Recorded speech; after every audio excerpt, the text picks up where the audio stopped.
বীর মুক্তিযোদ্ধা অধ্যাপক ওমর সেলিম শের প্রবাসে বহু বছর, কিন্তু সারাক্ষণই মনটা বাংলাদেশে। এই আগস্ট, শোকের আগস্ট, শুধু 15 আগস্ট না, এখন 5 আগস্টকে কেন্দ্র করে বাংলাদেশ যে পিছন দিকে হাঁটছে, সেটা নিয়ে বিশেষ একটা পরিস্থিতি, পক্ষ বিপক্ষে। আসসালামু আলাইকুম স্যার, কেমন আছেন? ওকে, ভালো। বাড়ি কেমন আছেন আপনি? এই তো স্যার, আহ 5ই আগস্টটা, 5ই আগস্টকে সামনে রেখে আমাদের অনেক কিছু ফেসবুক মেমোরির কারণেও 1 আগস্ট, 2 আগস্ট নানা ছবিগুলা আমাদের ফেরত আসতেছে। কিন্তু পা- আমরা পাঁচ 5ই আগস্ট গত থেকে আমি গত বছর গত বছর আগস্টে, হুম। আগস্টের 1 তারিখে মনে করেন বাংলাদেশে তো অনেক পরিস্থিতি, ইন্টারনেট বন্ধ, হুম। বিভিন্ন মিডিয়া বন্ধ। এই সময় আমরা কিন্তু ছবিগুলো পেয়ে যেতাম, যা যারা টেলিভিশন গুলা নক করতে পারতাম, অনেক কিছু পেয়ে যেতাম আমরা। আপনি সেই আগস্টটা আজকে কিভাবে মনে করেন, সেই আরে, দিনগুলা? 5ই আগস্টটা খুবই দুর্বিষহ এবং খুবই ভয়াবহ। এবং আমি মনে করি 15ই আগস্টকেও ছাড়িয়ে গেছে 5ই আগস্ট। কারণ এটা 5ই আগস্টকে আমি পুলিশ হত্যা দিবস হিসাবে চিহ্নিত করি। কারণ পুলিশকে যেভাবে তারা মেরেছে, 3402টা পুলিশকে, এবং তাদেরকে ঝুলিয়ে রেখেছে যাত্রাবাড়ির ওখানে, সেই হিসাবে এটা যেসব পরিবারগুলো এফেক্টেড হয়েছে বা যেসব পরিবারগুলো ক্ষতিগ্রস্ত হয়েছে, তারাই জানে তারা তারা কি 5ই আগস্ট তাদের মধ্যে কি মানে তাদের ধারণা হয়েছে। 5ই আগস্ট একটা তাদের কাছে এবং আমাদের কাছে, যারা বাংলাদেশকে ভালোবাসি এবং বাংলাদেশ নিয়ে চিন্তা করি এবং বাংলাদেশের রাজনৈতিক পটভূমি নিয়ে চিন্তা করি, তারা বিভিন্নভাবে 5ই আগস্ট তাদের কাছে একটা দুর্বিষহ হয়ে থাকবে। তাদের এই কালিমাময় দিনটি সত্যিকারের একটা আহ এমন ভাবে দাগ কাটবে প্রতি মানুষের মনে। ছোট ছোট বাচ্চারা যারা ছিল, তারা বড় হয়ে তখন জানবে, ইতিহাস হয়তো পড়বে। আর যারা বড় হয়ে আছে তাদের কাছে এটা সারা জীবন ক্ষত হয়ে থাকবে। সেই 5ই আগস্ট গত বছরের 5ই আগস্ট আর এই বছর 5ই আগস্ট এক নয় যদিও। এই 5ই আগস্টে আর একটা, মানে আগস্ট মাসেই শুরু করলো যে চুক্তি করলো, নবায়ন করলো চুক্তি, যে চুক্তি 20% কমিয়ে আনলো 35% থেকে। কিন্তু আগের 15% আজকে 20%, দুইটা মিলে 35%ই হলো। তার বদলে তারা বাংলাদেশকে বিক্রি করে দিল। যদি এটা অন্য টপিকে কথা বলছি, কিন্তু 5ই আগস্ট সত্যিকারের অর্থ হচ্ছে এটা গণহত্যা, পুলিশ পুলিশ হত্যা দিবস হিসাবে চিহ্নিত করা হয়েছে। এবং এই উপলক্ষে ঢাকার কিছু কর্মী, আওয়ামী লীগের কর্মী এবং অন্যান্য মুক্তিযুদ্ধের পক্ষের কর্মীরা এটাকে একটু অন্যভাবে প্রকাশ করার চেষ্টা করতেছে। এবং সেটা কি আমি এই মুহূর্তে বলতে পারছি না, 4ই আগস্ট রাত্রে আমরা বলতে পারবো। এবং তার প্রতিফলন ঢাকার আশেপাশে দেখা যাবে এবং প্রতিটি ঘরে ঘরে দেখা যাবে, গ্রামগঞ্জে যাদের যেসব পুলিশ ভাইরা নিহত হয়েছেন বা যেসব পরিবার নিহত হয়েছেন, পুলিশ ভাইরা ছাড়াও সংখ্যালঘু পরিবার এবং অন্যান্য যারা নিহত হয়েছেন, তাদের প্রতিটা পরিবারের কাছে এটা একটা বিস্ময়ময় দিন হবে। ভাই, আপনাকে সরাসরি বলি যে সেই 5ই আগস্ট যখন আপনি দেখছেন, টেলিভিশনে দেখছেন, জাতির পিতা বঙ্গবন্ধুর কন্যা, 2 কন্যা, শেখ হাসিনা, শেখ রেহানাকে বাইরে নিয়ে যাওয়া হচ্ছে, আপনি তখন আপনার মনে কি প্রতিক্রিয়া হতো? আমার আমার মনে তখন, মানে আমি কিং কর্তব্য বিমূঢ় হয়ে গেছিলাম। এবং একই সময় আমি একটা স্ট্যাটাসও লিখতেছিলাম ফেসবুকে, যে কারণ তখন তো আমাদের দেশে, আমাদের দিকে তো ফেসবুক ওপেন ছিল। ওই দিন আমি যদি সার্চ করি এখনো পাবো, সেদিন আমার স্ট্যাটাস ছিল, এটা যেটা হচ্ছে খুব অন্যায় কাজ হচ্ছে। একটা সামান্য কোটা ইস্যুকে নিয়ে তারা এটাকে বিপ্লব করে ফেলেছে। ভিতরে ঢুকে গেছিল জঙ্গিরা। সেই জঙ্গিদের নেতা হিসাবে পরিসমাপ্তি হলো 8ই আগস্ট, যখন জঙ্গি নেতা ইউনূস ক্ষমতা গ্রহণ করলো। আমার তখনকার ধারণা ছিল, আমি আমি প্রকাশ করতে পারবো না কি কি আমি বেশিক্ষণ দেখতে পারিনি, টিভি চলছিল, কিন্তু আমি কম্পিউটারে তখন বসে এটা লিখছিলাম যে এটা যেটা হচ্ছে খুব অন্যায় হচ্ছে, এই অন্যায়ের প্রতিবাদ করতে হবে। আপনি প্রফেসর ইউনূসকে তো অনেক আগে থেকে আপনি চিনেন।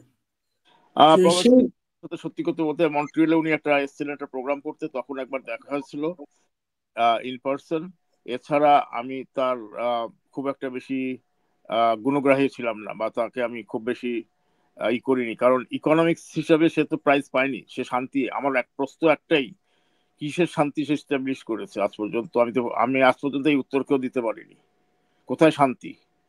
সে তো বা গরিবদেরকে টাকা চুষে দিচ্ছে। এই দেশে যেরকম মাস্টার কার্ড, ভিসা কার্ডে 28%, 29% বা 24% ইন্টারেস্ট থাকে, এর চেয়ে তো বেশি ইন্টারেস্ট হচ্ছে ওর গ্রামীণ ব্যাংকের অর্থনীতি, যেটা সে তৈরি করতে চেষ্টা করছে, যেটাকে পৃথিবীর লোককে সে বোকা বানিয়ে সে নোবেল প্রাইজ পেয়েছে। এটার মধ্যে কোনো ভুল নাই। আমি এটা সবসময় বলে এসেছি, এখনো বলছি। আমি গ্রামীণ ব্যাংকের কার্যকলাপ প্রথম থেকেই আমি ক্রিটিসাইজ করেছি, এবং আমি এটার উদ্দেশ্য পাইনি। এই অনেক এনজিও আছে, কিন্তু এই এনজিওর মতন, গ্রামীণ ব্যাংকের এনজিওর মতন কখনোই মানুষদেরকে ঠগিয়ে কি করে নিবে, মানে সুদটা নেওয়ার জন্য।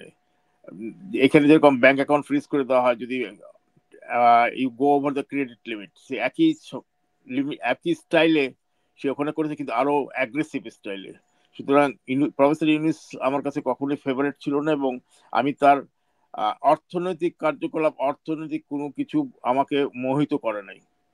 আমি অর্থনীতির ব্যাপারে তার এমন কোনো ইন্টারন্যাশনাল পাবলিকেশন পাইনি যেহেতু আমি বলতে পারি আমি নিজে একজন অর্থনীতির প্রফেসর হয়ে এবং অর্থনীতিতে লেখাপড়া করে আমি যেটা অর্জন করেছি, তাতে আমি এমন কোনো কিছু পাইনি যাতে তাকে নোবেল প্রাইজ দেওয়ার মতন কাজ করতে পারে। আর শান্তিতে নোবেল প্রাইজ, শান্তি শেষ কোথায় করলো? চট্টগ্রামের যে হচ্ছিল, জঙ্গি উত্থান হচ্ছিল, তখন তো শেখ হাসিনাই সেই চুক্তি করে আহ, চট্টগ্রামের হিল ট্র্যাক্সে ওটা শান্তি এনেছিলেন। কিন্তু ইনুস শান্তি কি করে আনলো? কোথায় শান্তি সে প্রতিষ্ঠা করলো? এটাই আমার প্রশ্ন। ওই সময় যখন মিডিয়াতে আসছিল প্রফেসর ইউনূসকে অন্তর্বর্তী সরকারের প্রধান হিসেবে ঠিক করা হয়েছে, ওনার একটা ছোট্ট অপারেশন হবে, অপারেশনের জন্য উনি আসতে দেরি হচ্ছে, উনি আসার পরেই উনি শপথ নেবেন, এবং পরের গল্পগুলোতে একই রকম আমরা দেখলাম না। চমৎকার একটা অভিনয় আপনি দেখলেন। হ্যাঁ, সে অভিনয় ভালো করতে পারে এবং প্রচুর মিথ্যা কথা বলতে পারে। সে এক নম্বর ইন্টারন্যাশনাল, আমি তাকে বলবো ইন্টারন্যাশনাল টাউট, বিশ্ববাস পর একজন সে। এবং সে নিজে নাস্তিক, বা নাস্তিক বলা উচিত না আমার, কিন্তু সে নিজে একজন নামাজ রোজা করে না, কিন্তু সে ইসলামী পন্থের লোকদের সাথে উস্কিয়ে যে ক্ষমতা আহরণ করেছে। কারণ 2007, 8, 6, 7, 8-এ সে ফেল করেছে। ফেল করে সে উইথড্র করেছে, আমি আর কোনো রাজনীতি করব না, কিন্তু সে আবার রাজনীতিতে ফিরে এসেছে। এবং আমি বলবো আজকে 1 বছর ধরে যা হয়েছে দেশে, সমস্ত তার ইনস্টিগেশন হয়েছে। গত বছর জুন মাসে আমার আওয়ামী লীগের যে নেতারা আছে দ্বিতীয় লেভেলের, ওবায়দুল কাদের সহ, বা নেত্রী বাদ দিয়ে, আমি তাদের কাছে পড়েছিলাম জুন মাসে জাফরুল্লাহর গণস্বাস্থ্য কেন্দ্রে ধানমন্ডিতে একটি মিটিং হয়েছে কিছু ছাত্র এবং নূর সহ, নূর বা ওই ধরনের কোন লিডার সহ, এক্স্যাক্টলি আমার এই মুহূর্তে মনে নাই কে লিডারটা ছিল। আমি পাঠিয়েছিলাম খবরটা যেন নেত্রীর কানে দেওয়া হয়, কিন্তু খবরটা দুঃখের সাথে বলতে হচ্ছে আজকে ওই খবরটা ঠিক মতো পৌঁছায়নি। আমি আর নেতৃবৃন্দের নাম আর এখানে উল্লেখ করতে চাই না, তাদেরকে ছোট করতে চাই না, তারা সবাই হাইডিং এ আছে বা ঢাকাতে আছে। তাদের ক্ষতি ক্ষতি করার কোনো উদ্দেশ্য আমার নাই, কারণ আমি চাই না যে আওয়ামী লীগের মধ্যে কোন রকম দ্বিধাদ্বন্দ্ব হোক এখন, বা মুক্তিযুদ্ধের পক্ষের লোকেদের মধ্যে দ্বিধা হোক, কারণ তারা একসাথে ঐক্যবদ্ধ হয়ে এবং ইউনাইটেড হয়ে এই জঙ্গি ইউনুস এবং তার দলবল এবং তার যে মব গ্রুপ এনসিপি, তাদেরকে একসাথে যুদ্ধ করতে হবে। এছাড়া আমি বাংলাদেশের রাজনীতিতে উন্নয়নের কোনো পথ দেখছি না। কারণ আর একটা রাজনৈতিক দল যেটা আছে সেটাও মৌলবাদী দল। ওটা অর্ধেক মৌলবাদী দল বলে বলে অনেকে, কিন্তু আমি পুরোটাই মৌলবাদী বলি, কারণ তারা কখনোই আহ বিশ্বাস করে নাই বাংলাদেশের যে 4 মূলনীতি, সেই 4 মূলনীতির কখনোই তারা আহ কাজ করে, তার তার পরিপন্থী হয়ে কাজ করেছে। আওয়ামী লীগ ঠেকাও করতে গিয়ে তারা পরিপন্থী রাখছে। তারা যদি সুস্থ রাজনীতি করতো ওই রাজনৈতিক দলটা, তাহলে আজকে একটা ভালো অপোজিশন থাকতো এবং যদি সরকার তারাও করতে পারতো, এবং সরকার আওয়ামী লীগ তো করেছেই, তা আওয়ামী লীগের সাথে 15 বছর করেছে, কিন্তু তারা যদি ইলেকশনে না আসে তার জন্য দায়িত্ব আওয়ামী লীগ না। আর ও ইউনূস এই সেলিমে চোখটা। আর একটু আমরা আর একটু 8 আগস্টের আগের কিছু জায়গায় একটু থাকি আমরা। হুম 8 আগস্টের আগে উনি কিন্তু খুব ঘন ঘন কিন্তু বিভিন্ন ভারতীয় মাধ্যমকে ইন্টারভিউ দিচ্ছিলেন তিনি। হুম ভারতীয় মাধ্যমে ইন্টারভিউ দিচ্ছিলেন এবং তখনই কিন্তু বলছিলেন যে এই যে বঙ্গবন্ধুর স্ট্যাচু ভাঙা হচ্ছে, নানা কিছু হচ্ছে, উনি এগুলাকে সবসময় বলেছেন এটা মেয়ের দোষ, মেয়ের উপর রাগে মানুষ এগুলা করছে। ওনার অ্যাপ্রোচটা এমন ছিল, উনি থাকলে এইগুলো ঘটতো না এবং উনি এগুলা আর ঘটতে দেবেন না, এমন একটা অ্যাপ্রোচ ছিল।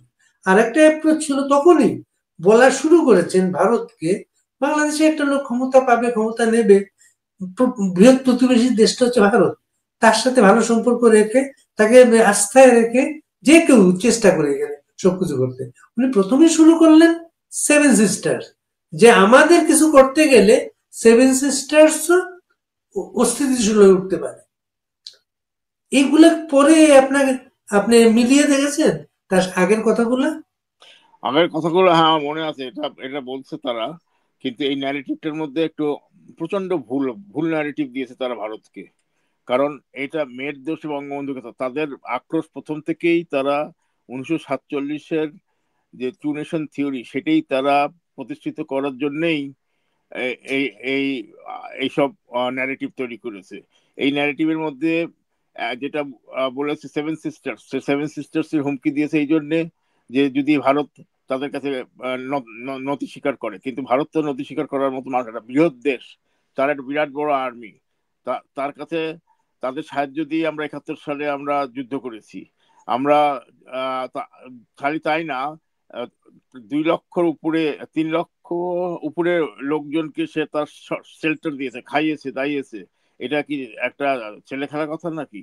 আর এছাড়াও বলবো আমি যে 71 সালে যেটা হয়েছে সেটার আহ, প্রতি আমরা দিয়েছি, প্রতিদান দিয়েছি, কিন্তু তার বদলেও যেসব চুক্তি করেছিলাম ভারতের সাথে, সেই চুক্তিতে কোনোটাই আমাদের পরিপন্থী হয়নি, সবই ভারতের পরিপন্থী ছিল, বেশিরভাগই আমাদের দিকেই মানে সুযোগ সুবিধা ছিল।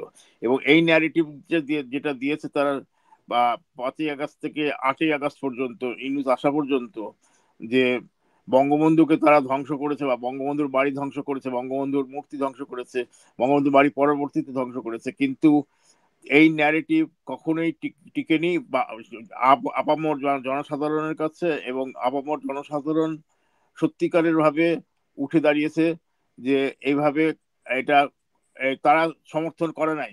অনেকে নীরব আছে, মধ্যবিত্ত পরিবার বা কিছু উচ্চ মধ্যবিত্ত চুপচাপ আছে, কারণ তারা নীরব আছে, চলছে, কিন্তু সত্যিকারের কথা বলতে গেলে তারা তারাও সাফার করতেছে, এবং তারা ভিতরে ভিতরে চাচ্ছে যে তার বই প্রকাশ তো রাস্তাঘাটে ইন্টারভিউ নিলেই বোঝা যায়, যেসব বাংলাদেশের টিভিতে ওপেন করলেই দেখা যায় যে জনসাধারণ আওয়ামী লীগের পক্ষে এখন আরো বেশি বলিয়ান হয়েছে।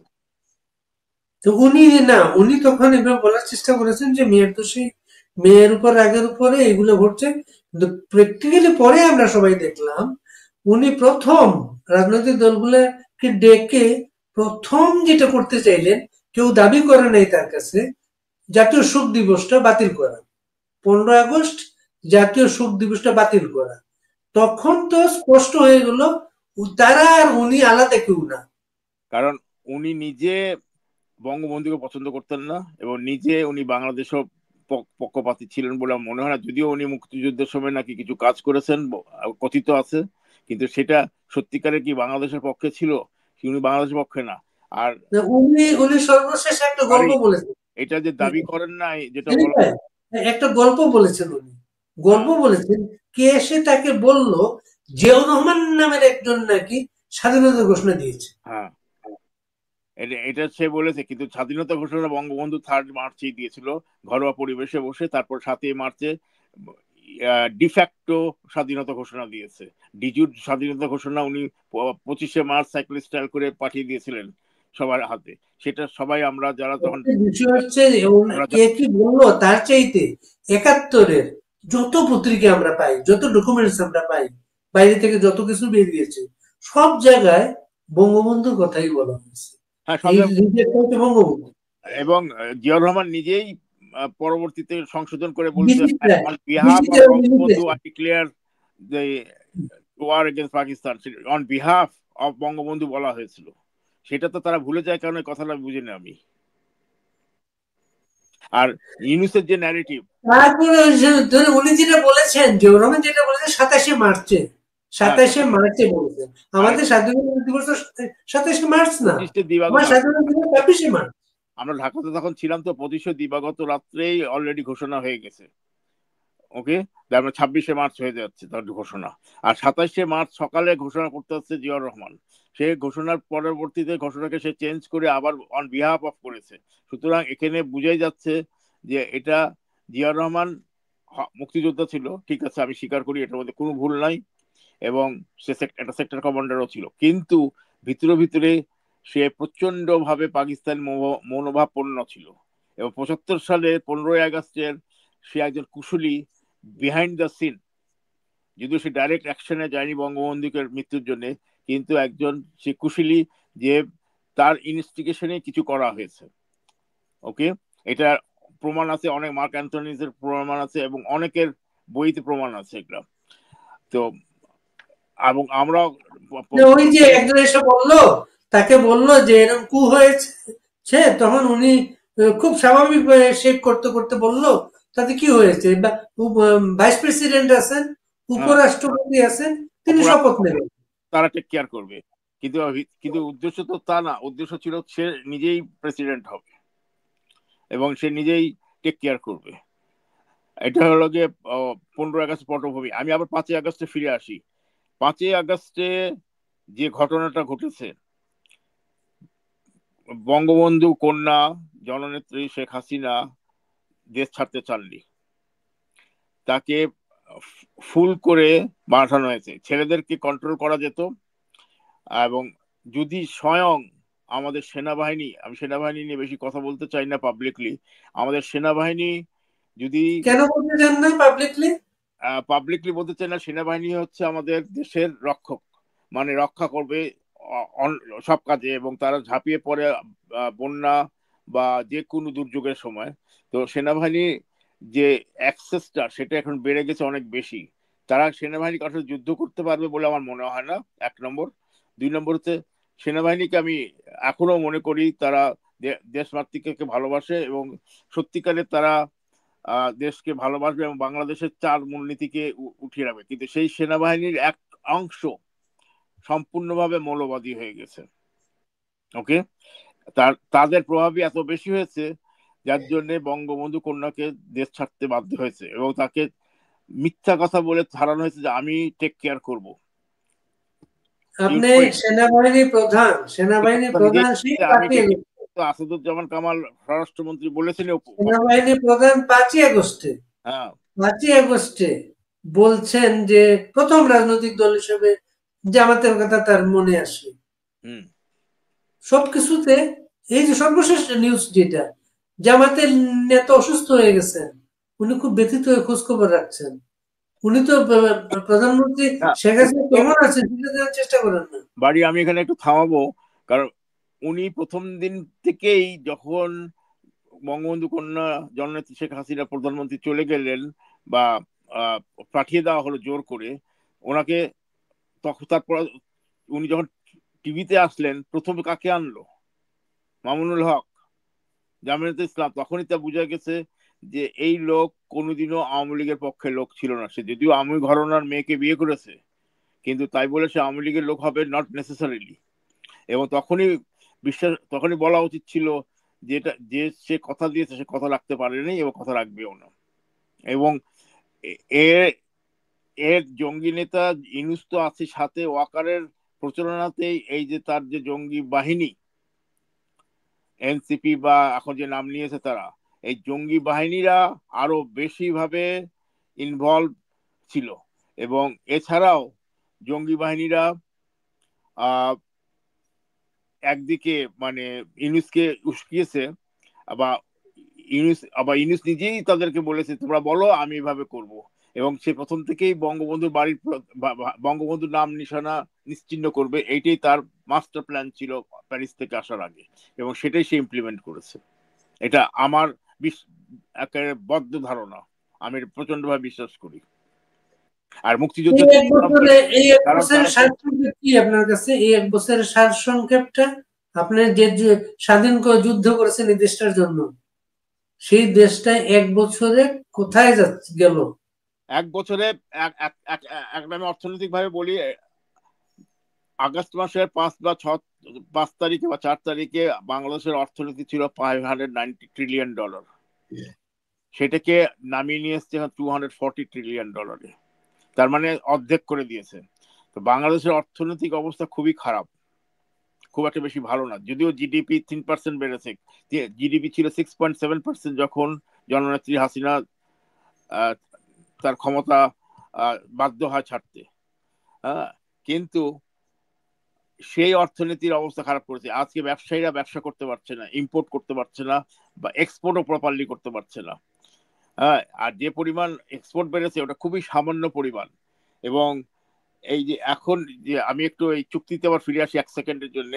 চুক্তিটা যে পরিমাণ করলো, চুক্তিতে আন্তর্জাতিক খেলোয়াড় ইউনুস, বিশ্ব গুজব কিং মাহমুদুর রহমান এবং খলিলুর রহমান, যেটা রজার রহমান বলা হয়, ভন্ডামির 27-25টা বিমান চড়া দামে কিনেছে, এবং গম কিনা রাশিয়ার সাথে চুক্তি বন্ধ করেছে।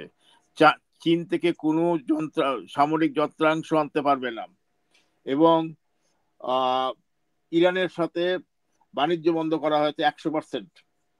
এবং চুক্তিতে আরো বলা হয় 15% শুল্ক কমিয়ে 25%, 20% যোগ করলে হয় 35%। আর আরেকটা কথা বলবো এখানে, যে মিডিয়ার ভণ্ডামি শুরু করেছে যে ইউনুসের ম্যাজিককে শুল্ক কমে গেছে। এটা একটা পুরো ভণ্ডামি একটা ইউনুসের।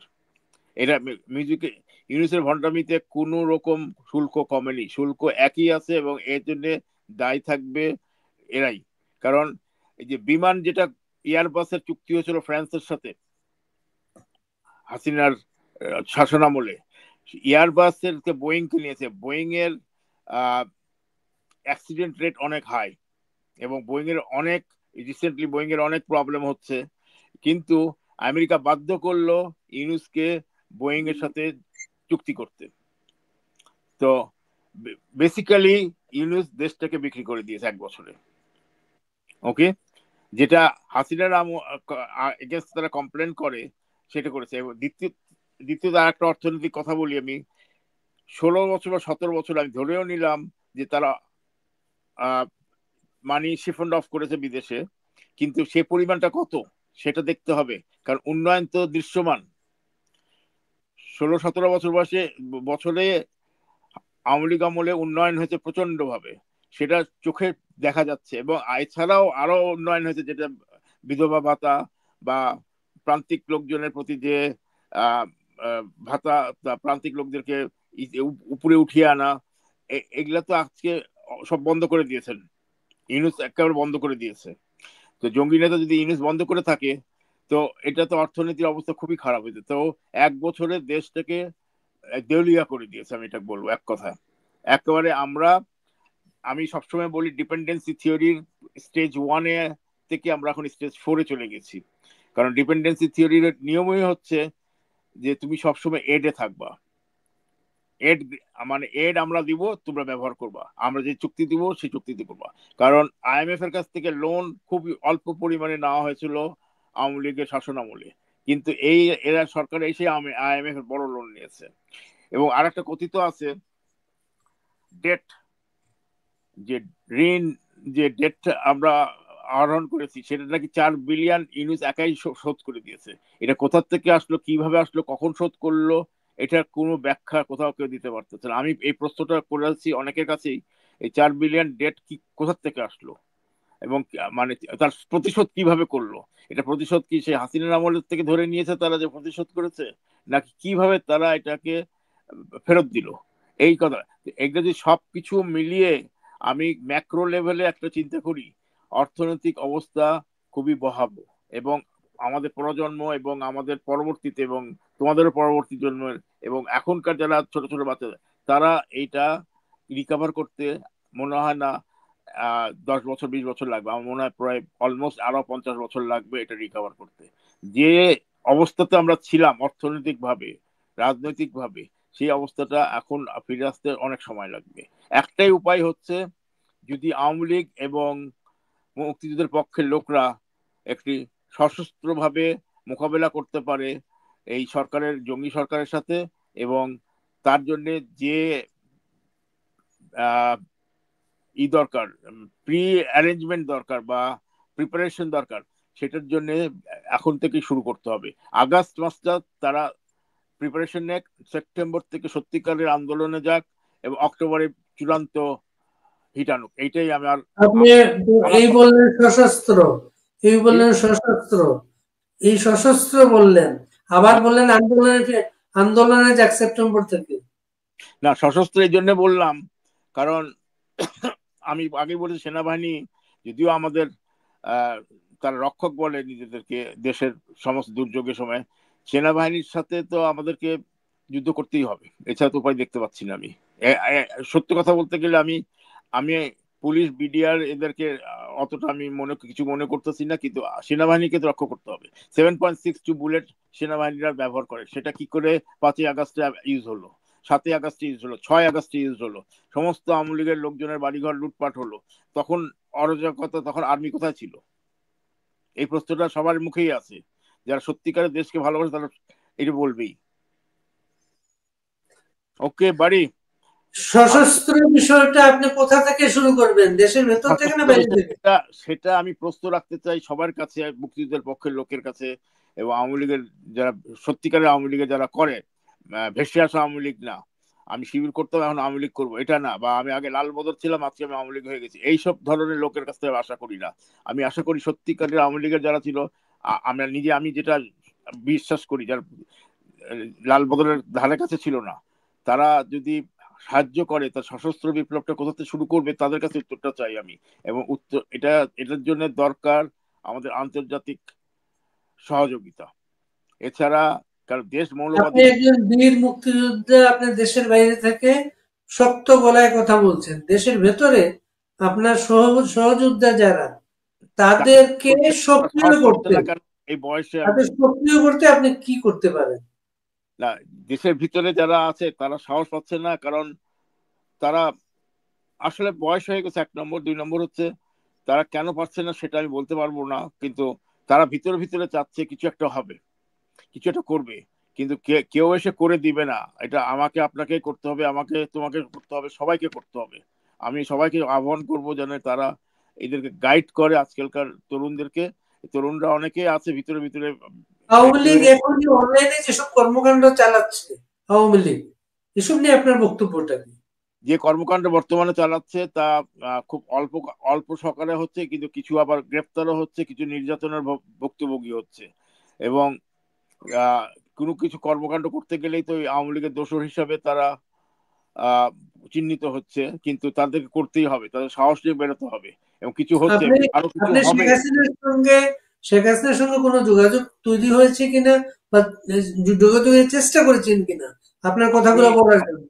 ডাইরেক্ট কথা একবারই হয়েছিল হয়তো, কিন্তু আর হয়নি, কারণ আমি কারো মাধ্যমে কথা বলা হচ্ছে, যেরকম আপনার মাধ্যমে, আপনি যদি লাইনে থাকে তখন আপনি যোগাযোগ করে দিচ্ছেন আর কি, এভাবে কথা হয়েছে। এছাড়া ওনার নির্দেশন একই, বিদেশে যারা আসো তারা বিদেশে এমপি বা সিনেট বা কংগ্রেসম্যান আমেরিকাতে থাকলে, এবং ইংল্যান্ড আমেরিকা অস্ট্রেলিয়াতে থাকলে তাদের এমপিদেরকে, লোকাল এমপিদেরকে সমস্ত এই ব্যাপারে ইস্তেহার দেওয়া এবং সেন্সিটাইজেশন করা, তাদেরকে তাদের গোচরীভূত করা যে কি হচ্ছে দেশে, আসল ঘটনাটা কি হচ্ছে। আমি যেসব কথা বললাম, আপনি আপনার অবস্থান থেকে আপনি চমৎকার করতে পারেন।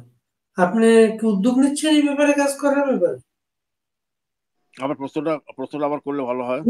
বললেন বিদেশে আমরা যারা আছি, হ্যাঁ, বিভিন্ন দেশের সিনেটর, এমপি। এমপিদের সাথে যোগাযোগ করে বাংলাদেশের পরিস্থিতি তুলে ধরা, এই বিষয়টা আপনার যে অবস্থানটা, আপনার যে কানেকশনটা, এই কানেকশনটা অনেক বেশি কার্যকর হতে পারে কিন্তু। আমি আমি আমার আমি বলতে পারি কানাডাতে আমার যে এমপি প্রাইম মিনিস্টার কার্নি, তার কাছে আমরা চিঠি পাঠিয়েছি, আমি নিজেও পাঠিয়েছি, এবং আমাদের একটা এনজিও আছে, Bengali community service centre of Canada, ওখান থেকেও আমি পাঠিয়েছি ওকে। এবং চিঠি আপনাদের কিছু প্রকাশনা আমরা পাচ্ছি, আপনার কিছু প্রকাশনার সাথে জড়িত আপনি, এগুলোর হ্যাঁ, ব্যাপারে কিছু বলবেন? প্রকাশনা যেগুলা করা হচ্ছে, প্রকাশনা যেগুলো আমরা করছি বা আমাদের টিম যেটা করছে, তা বাংলাদেশ, ইউরোপ এবং অস্ট্রেলিয়াতে নাই কেউ, বাংলাদেশ, ইউরোপ এবং কানাডা, আমরা কয়েকজন মিলে, বেশিরভাগ বাংলাদেশই আছে, এটা বাংলাদেশ থেকেই পাবলিশ করা হচ্ছে। যেরকম আজকে একটা আমি অনেকের কাছে পাঠিয়েছি, কয়েকজনকে ইনক্লুডিং ইউ, যে 5ই আগস্ট জুলাইয়ের কি হচ্ছে, মানে বিটিটিএফ এর বাংলাদেশ থিঙ্ক ট্যাঙ্ক থেকে যেটা আমরা পাবলিশ করেছি, ওটার একটা বই আকারে, পুস্তিকারে 40 পৃষ্ঠার একটা তাদের সমস্ত ইতিহাস তুলে ধরা হয়েছে ওখানে, যে আননোন ফাইলস হিসাবে। সেটা ডিস্ট্রিবিউট হবে 5ই আগস্টের আগের রাত্রে, 4ই আগস্ট বাংলাদেশ সময়। এবং আমরা 5ই আগস্টে এখানে চেষ্টা করতেছি এটাকে সমস্ত সেনেটর এবং এমপিদেরকে দেওয়ার জন্য। এবং আমি ওই জন্য অস্ট্রেলিয়া বা ইউরোপেও বেশ কিছু জনকে জানানো হয়েছে, তাদের নিজস্ব নিজস্ব কনস্টিটিউয়েন্সিতে যেন এটা প্রচার করা হয়, আনটোল্ড ফাইলসটা। এবং আমরা প্রকাশ করতেছি, এটা একটা মাধ্যম, সশস্ত্র একটা মাধ্যম। আর একটা মাধ্যম হচ্ছে মিডিয়া, যে মিডিয়া মানে ফজলুল বাড়ির যেরকম টক শো, এবং আরো অনেকে টক শো আছে, বিপুলার টক শো আছে, লোপার টক শো আছে।